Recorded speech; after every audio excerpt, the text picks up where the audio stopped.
Mana tepuk tangannya dari Serang, Banten dan juga Padalarang. Ya Masya Allah luar biasa buat jamaah Islam yang di rumah juga yang dirahmati Allah. Masih di tema kita yang luar biasa buat yang baru bergabung. Kita ingatkan lagi tema kita pagi hari ini adalah obat hati nggak harus tablet dan kapsul. Alhamdulillah. Sebelum kita lanjut kita lihat lagi sebuah video tayangan dulu ya. Tentang apa? Tentang untung aja udah minta maaf sama istri. Maksudnya apa sih? Coba kita intip tayangannya, ini dia.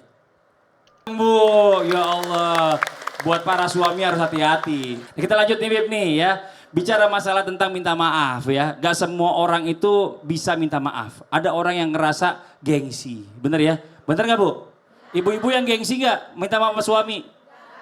Banyakan mana suami apa ibu yang minta maaf? Banyakan suami lah ya Bu ya. Ini Masya Allah banyakan suami salahnya soal katanya. Ada juga ya orang yang gengsi nggak mau mengakui kesalahan apa yang udah dilakukan. Nah pertanyaannya apakah kita dengan meminta maaf atau mungkin juga dengan memaafkan diri kita sendiri ini bisa menjadi obat agar hati kita menjadi tenang Bib. Mohon izin penjelasannya. Tepuk tangan buat Habib Usman. Fadol Bib. Ya khair Ustaz Maulana, Ustaz Syah, Mas Fadli. Bismillahirrahmanirrahim. Allahumma salli ala sayyidina Muhammad wa ala ali sayyidina Muhammad. Allahumma salli alaihi. Ada hablum minallah, ada hablum minan nas. Ada hubungan kepada Allah Subhanahu wa taala, ada hubungan kepada manusia.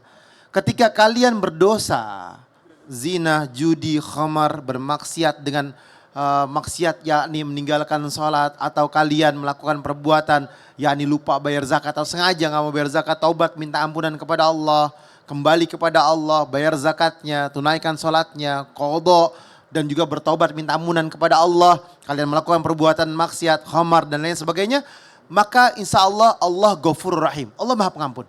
Allah Maha Penyayang. Allah menyayangi kita melebihi daripada ibu kita sayang sama kita.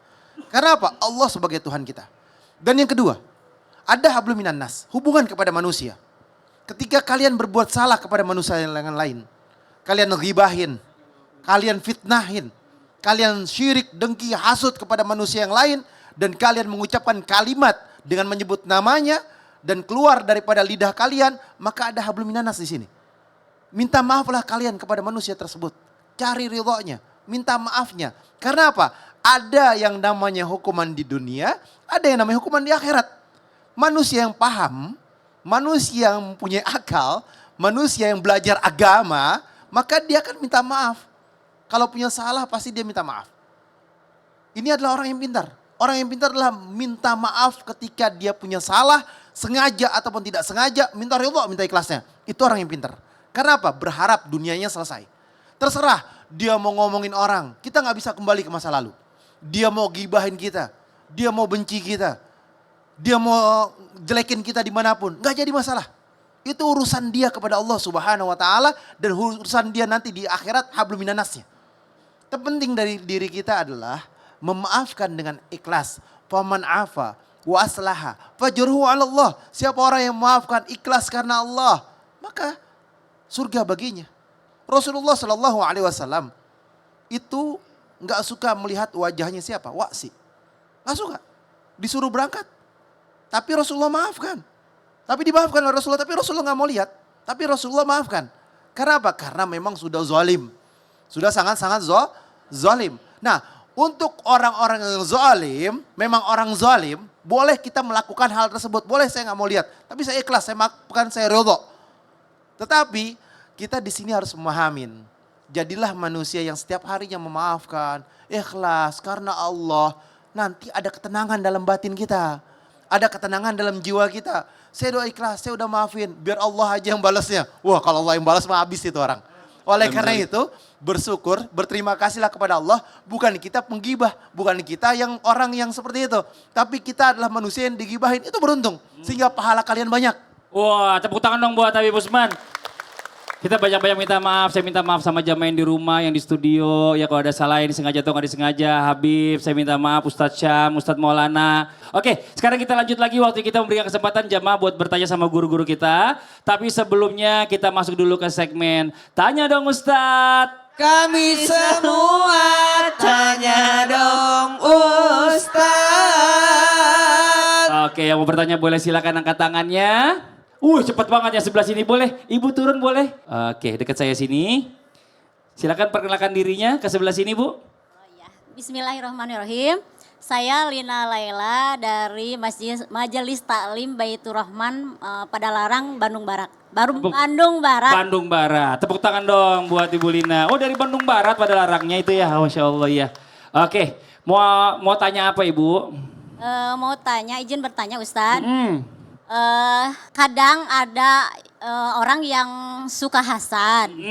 Ketika pernah saya dibelikan perhiasan sama suami saya. Wih mantap, Bukannya alhamdulillah. saya suzon, tapi dari gaya bahasanya, gaya dia memperlakukan saya, nyir-nyir. Nyir-nyir. Nyir-nyir. Nyir-nyir apa nyinyir? Nyinyir. Nyir-nyir.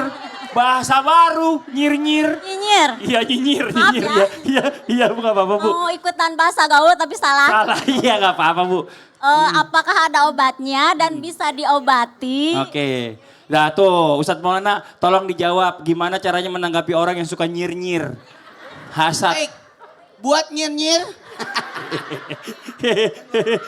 Ketahuilah, obat buat hasad, iri, dengki, ada 8. Yang pertama, tingkatkan iman dan takwa, karena yang namanya rezeki itu datangnya dari Allah. Amin.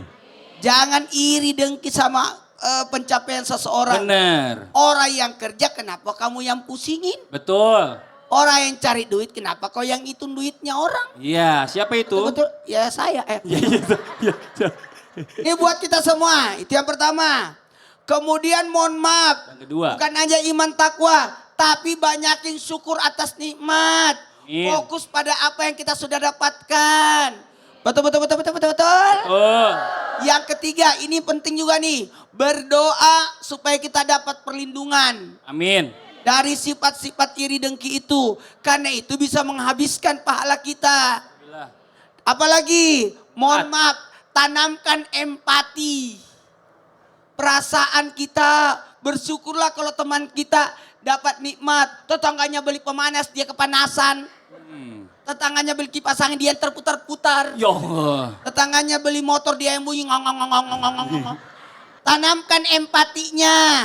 Apalagi, itu yang kelima, cari lingkungan yang baik. Kadangkala kita aman, tapi karena terpengaruh. Semua pada beli ini, pada mau. Padahal dia nggak punya duit. Kemudian yang keenam, usahakan tetap berbuat baik. Amin. Sibukkanlah diri kita dengan kebaikan sehingga tidak ada waktu untuk mencari keburukan orang. Betul tidak? Betul. Kita aja sibuk berbuat baik. Kemudian mohon maaf tanpa Setuju. menggurui adalah fokus pada diri sendiri. Oh, Masya Allah. Pencapaian pada diri itu yang paling penting.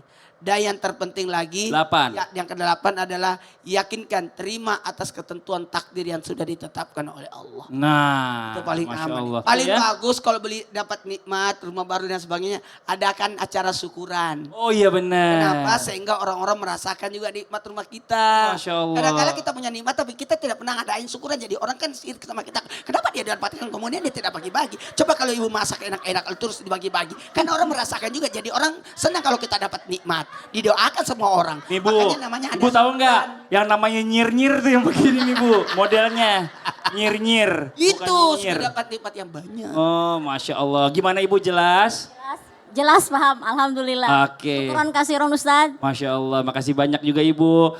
Makasih banyak Ibu mau duduk sini mau berdiri? Mau duduk aja. Tepuk tangan dong buat Ustadz Maulana.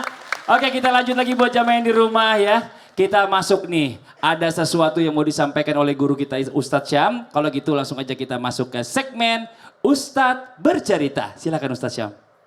Bismillahirrahmanirrahim. Mohon izin guru-guru kami yang dimuliakan Allah Subhanahu wa taala. Namanya hidup di dunia mesti akan ada ujiannya. Orang semua pasti akan diuji, siapapun dia, apapun statusnya, bagaimanapun kedudukannya, mesti ada ujiannya. Imam Malik menceritakan dalam kitabnya Al-Muwatta tentang seorang ulama yang sedang sedih galau karena ditinggal wafat oleh istrinya. Lalu ulama ini didatangi oleh temannya sesama ulama. Sesama ulama ini datang untuk bertakziah mendatanginya. Apa yang membuatmu galau? Ah, engkau tahu sendiri. Istriku baru saja wafat. Saya tidak bisa lagi kemana-mana. Saya akan pasti terus mengingatnya. Bagaimana saya bisa melanjutkan hidup? Maka kawannya ini memberikan satu obat galau yang luar biasa. Kawannya kemudian menceritakan kepadanya tentang seorang ahli ibadah di masa Bani Israel. Dari orang ahli ibadah ini, dia menceritakan ada dahulu ketika masa itu seorang ahli ibadah, seorang ahli ilmu, seorang yang Masya Allah, seorang alim. Dia akhirnya menjadi orang yang sangat terpuruk. Dia tidak mau keluar rumah, tidak mau membuka pintu kamarnya, bahkan dia ibadah sendirian di dalam rumahnya. Dia tidak mau lagi berinteraksi dengan orang-orang. Bertahun-tahun baru diketahui, ternyata penyebabnya adalah sama dengan apa yang menimpa dirimu. Istrinya yang dicintainya, permata hatinya, orang yang selalu menemaninya, itu wafat, meninggal dunia. Akhirnya dia menyalahkan Tuhan dengan mengatakan, saya tidak mau lagi menyembah Allah. Bagaimana mungkin orang yang selalu menemaniku menyembah Allah, dicabut nyawanya oleh Allah sendiri. Maka saya tidak mau keluar rumah lagi. Namun suatu ketika, datang seorang perempuan ke rumahnya dengan mengatakan, saya ingin bertemu dengan ulama itu. Tidak, dia tidak mau bertemu dengan siapapun. Pokoknya sampai berapa jam pun aku akan menunggunya di luar rumah. Disampaikan kepadanya, ada perempuan yang ingin meminta fatwamu. Kata ulama ini, suruh dia pulang. Saya sudah lama, saya sudah tidak bisa berfatwa lagi. Tidak, kukatakan, aku ingin tetap di sini sampai aku mendengar fatwa dari mulutnya langsung. Maka ulama itu pun mengatakan, tunggu, setelah ini saya akan menemuinya. Maka bertemulah sang ulama tadi yang sedang galau dengan perempuan ini dengan mengatakan, apa yang ingin engkau tanyakan? Begini, saya ingin bertanya. Kemarin saya meminjam emas dari tetangga saya. Lalu hari ini dia minta untuk dikembalikan. Sayangnya emas yang saya pinjam tadi itu saya pinjamkan lagi ke orang lain. Bagaimana hukumnya? Maka kata ulama ini, tetap kamu wajib mengembalikannya.